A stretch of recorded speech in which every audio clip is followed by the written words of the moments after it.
again, and good morning, everyone. Thanks for waking up with the Valley today. I'm Lisa Bedeau here with Jordan Schreier. We're just getting started with our nonstop news and weather to the top of the hour to help you plan your day. Bitter cold is really the only way to describe the outdoor air right now. And the Valley today's Abby Furchner is showing us just how cold it is this morning. She joins us live outside, and Abby, I'm surprised you can talk. It is just that cold out there.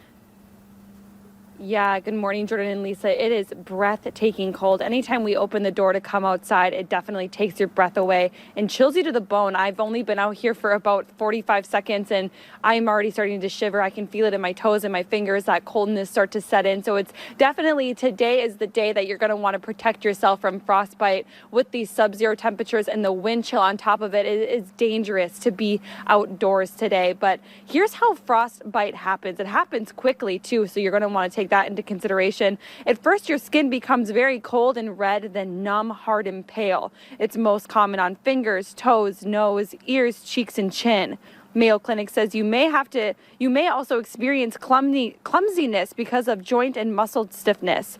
In severe cases, your skin may blister after rewarming. Experts say you should also see a doctor if you develop a fever, have increased pain, swelling, or discharge, develop new symptoms, or if you lose all sensation of cold. And here are some self-care ideas. Protect the affected area from further exposure to cold weather. Don't walk on frostbitten feet, and reduce pain with ibuprofen. Experts say to get emergency help if someone has intense shivering, slurred speech, drowsiness, or loss of coordination, because those are all signs of hypothermia. And like I said, that can all set in very quickly in sub-zero temperatures. It only takes about 30 minutes to feel those symptoms and to get frostbite and to see those hypothermia symptoms set in. So really protect yourself today. Layer up, even walking from your car to your house, from your car to work, and especially your kids when they're out standing at the bus stop. You're going to want to make sure that they have extra layers on that they can take off at school and things like that. So to make sure everybody in the family is staying safe today. Some great reminders, because we think we're hardy here in North Dakota, Minnesota, but this is dangerously cold. Abby Furchner reporting live. Thank you.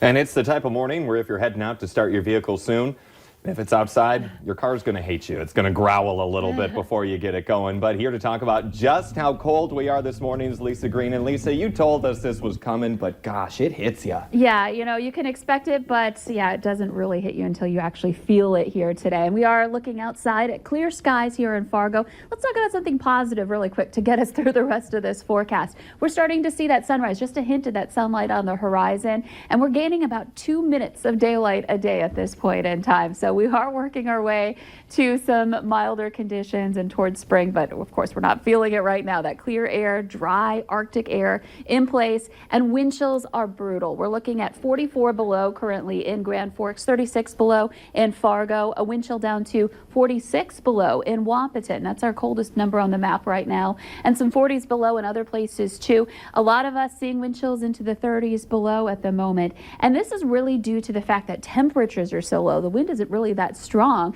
but it's enough to bring down those wind chills. We're looking at some numbers for your measured temperature into the 20s below in a lot of places, but check out Foston, 33 below right now, so absolutely frigid there. All of us, of course, in that extreme cold. It's 22 below in Fargo and 26 below right now in Grand Forks. So working our way through the morning, we're going to see these numbers hang around. It's the worst of it right now, but we stay cold all day. And looking at your hour-by-hour planner, we've got clear skies, some sunshine hanging around all day long, so no issues with that. But the temperatures stay cold. Noon into the teens below zero. Heading into the afternoon, we eventually see some numbers into the single digits. Below zero still, but at least it's a little bit better than this morning. And the wind shouldn't be too strong heading into the afternoon hours.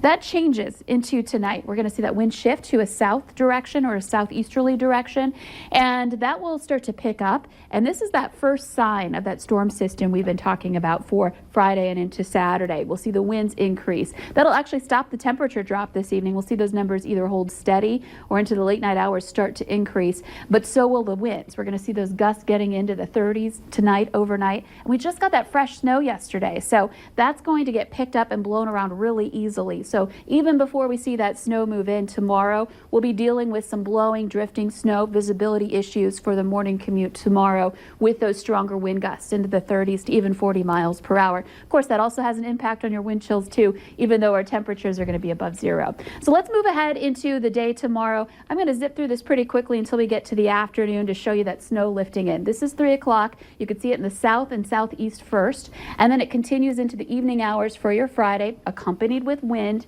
As we head into the late night hours, it becomes more and more widespread, and all of us have that chance for some snow, but the better bet for the heavier snow with this system will be in the east, in this darker blue area in that 6 to 12 inch range, more into Minnesota. But can't rule it out for us here in the valley, especially in our eastern counties, lesser amounts west. But just want to remind you, even if you're not expecting that much snow, the wind is going to be an issue with us here in the valley.